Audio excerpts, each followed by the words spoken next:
Assalamualaikum warahmatullahi wabarakatuh.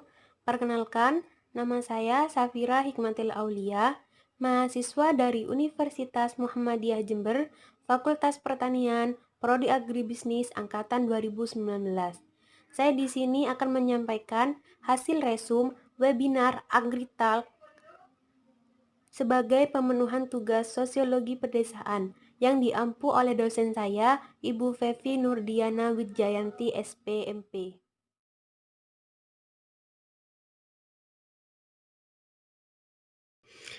Baiklah, langsung saja.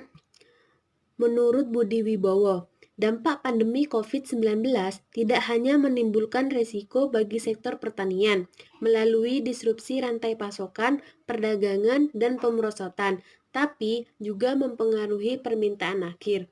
Pertanian kita saat ini, terutama pertanian pangan, relatif dengan faktor-faktor produksi yang intensif.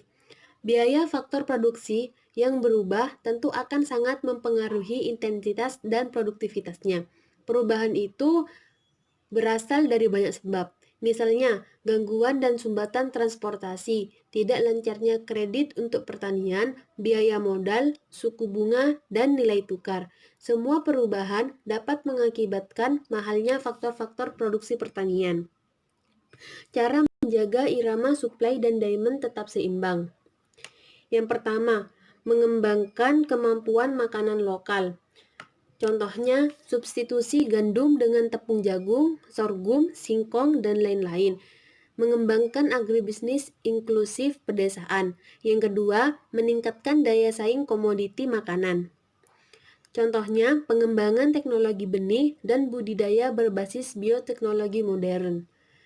Yang ketiga, diversifikasi untuk konsumsi makanan lokal. Yang pertama, meminimalkan bias konsumsi beras, mengurangi ketergantungan pada makanan impor, mengembangkan potensi produksi pangan lokal, dan program transformasi kebiasaan. Menurut Profesor Dr. Bustan Arifin, perekonomian Indonesia pada Q1 hanya 2,97%, pertumbuhan pertanian rendah 0,02%, dan pangsa pertanian mengecil 12,84%. Penggunaan teknologi modern dan peningkatan nilai tambah pertanian perlu menjadi norma baru pasca pandemi COVID-19. Sistem ekonomi pada masa Orde Lama berasas kekeluargaan dan gotong royong. Pada masa Orde Baru 1, Bulog dominan sangat sesuai dengan sistem penguasaan logistik dan kredo militeristik.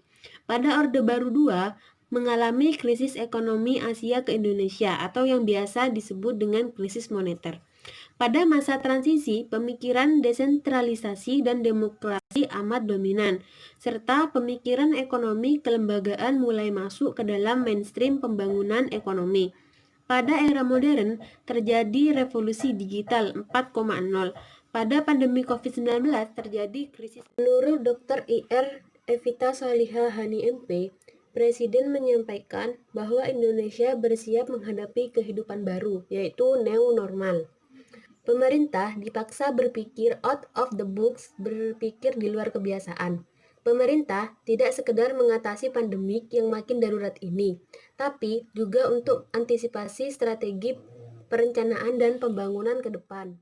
Strategi perguruan tinggi pertanian. Yang pertama, Tridharma PT. Yang pertama, pengajaran. Segera melakukan perubahan kurikulum dengan menerapkan Merdeka Belajar, Kampus Merdeka, kuliah secara offline dan online. Media baru akan mengubah bentuk pendidikan. Proses pembelajarannya itu melalui internet, virtual university. Bahan pembelajarannya yang pertama, penelitian. Tema-tema penelitian mengarah pada kajian-kajian yang terkait dengan dampak COVID-19 dari berbagai sudut pandang. Yang kedua, pengabdian.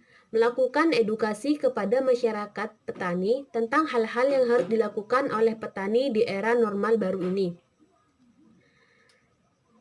Yang kedua, sumber daya manusia. Yang ketiga, sarana dan prasarana. Universitas atau fakultas itu menyediakan fasilitas jaringan internet yang kuat dan bagus.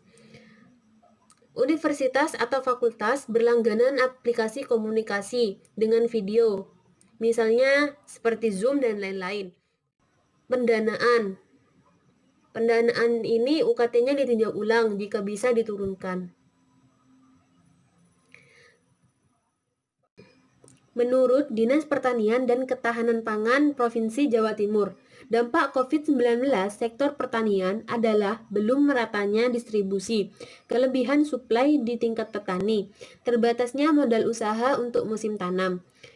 Yang keempat, pasar berkurang akibat pembatasan mobilitas jam operasional di pasar, penurunan penghasilan dan penurunan daya beli. Kebijakan yang dilakukan oleh Dinas Pertanian, salah satu contohnya adalah mengamankan kelancaran pemasaran dan distribusi produksi pertanian. Sekian yang dapat saya sampaikan. Kurang lebihnya mohon maaf. Wassalamualaikum warahmatullahi wabarakatuh.